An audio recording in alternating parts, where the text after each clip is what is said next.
प्रभु को मु धन्यवाद दिए पुनर्बार आपण मान सम्मुखें गोटे नूतन प्रसंग धरी आसवा प्रभु दयारे अनुग्रह करियछंती।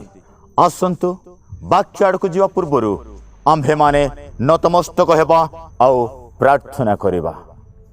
हे मंगलमय स्वर्गीय पिता आम्भे तुम धन्यवाद देउछु तुमरी असीम प्रेम हेतु आज आम बंची अच्छु। प्रिय प्रभु यीशु प्रभात समय तुम्हें आम मान को जो वाक्य देछ से वाक्यर निगूढ़ तत्व बुझापी आंब पाखे ज्ञान ना पिता पवित्र आत्मार शक्ति रे प्रभु साहाय्य करी आंभ मान को से वाक्य बुझापी साहाय्य कर। शुणा लोक पुणी देखा लोक प्रभु मनोहर लगी पार आ मन परिवर्तन करें आ तुमको ग्रहण करें एथि तुम साहाय्य कर। मु अज्ञानी दिनहीन धूलिदास तुम हस्तर समर्पित होछि मते तुम्हें दयाकोरी परिचालित कर। जीशुंक नाम प्रार्थना मागुछि पिता आमेन। ख्रीष्टर प्रिय दर्शक वृंद आज आपण मान सम्मुखें गोटे नूतन प्रसंग धरी आसवा प्रभु दयारे अनुग्रह करियछंती। आसंतु पवित्र शास्त्र अंशर देखा जा लेखा जाए गीत संगीता तार 30 पर्व 12 पद गीत संगीता 30 पर्व तार 12 पद कौन लिखाई एथिपाई तुम्भे मोहर विलाप को मृत्यु रे परिणत करियछ। एथिपाई तुम्भे मोहर विलाप को मृत्यु रे परिणत करियछ। आश्चर्यजनक वाक्य विलाप क्रंदन ये सब विषय को कि प्रकार मृत्यु रे परिणत होयछि कि प्रकार नाचिबारे परिणत होयछि कि प्रकार आनंद रे परिणत होयछि।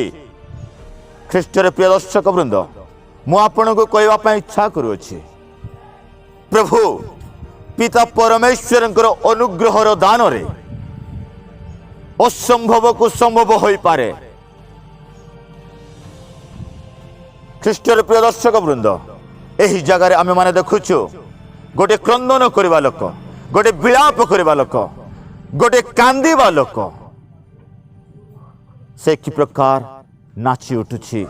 बाइबल रे अनेक लोक ए प्रकार लोक अछंती किंतु तन्मध्यरु गोटे लोक विषय देखा गोटे विधवा स्त्री विषय देखा जहाँ लेखा जाय अछि लोक लिखित सुसमाचार तार 7 पर्व 13 पद ताहाको देखि प्रभु ताहा प्रति दयारे विगलित होई ताहाको कहिले रदन कर नाही। ताहाको देखि प्रभु ताहा प्रति दयारे विगलित हेले आउ कहिले रदन कर नाही। एही जगह आपण माने जानु छंती एही अध्याय रे आपण माने जानु छंती गोटे विधवा स्त्री तार एकमात्र संतान थिला सही संतान मृत्युवरण करियछि ताको समाधि देवा पाए कब्रस्थान को नै अछंती। ए समय रे से ए प्रकार विचलित होई क्रंदन करुछि ए प्रकार विचलित होई से कांदी उठुछि। बुझाइवा लोक तो प्रिय दर्शक वृंद अनेक लोक थिबे गोटे दुख घरे जार कि निजर मृत्यु होइथिबो से कि प्रकार क्रंदन करुथिबो आउ समाजर लोक कि प्रकार क्रंदन करिवे आउ बंधुत्व लोक कि प्रकार क्रंदन करिवे। क्रंदन करुथिबे समस्ते यह निराट सत्य किंतु जार कि निजर मृत्यु होइछि तार कांदीबाटा गोटे अलगा प्रकार थिबो। से विधवा स्त्री रो केही सहारा नथिले से विधवा स्त्री रो केही हेले मध्य भरोसा नथिले एकमात्र पुत्र थिला से मृत्यु हो जाइछि ताकू समाधि देवा पाए कब्रस्थान को नेला बेले यीशु ख्रीष्ट से रास्ता देई यातायात करुथिले। नाइम नामक नगर से विधवा स्त्री थिला। नाइम नगर बाहर अंश समाधि देवा पाए कब्रस्थान को नेउथिले सेपटरो यीशु ख्रीष्ट आसु अछंती।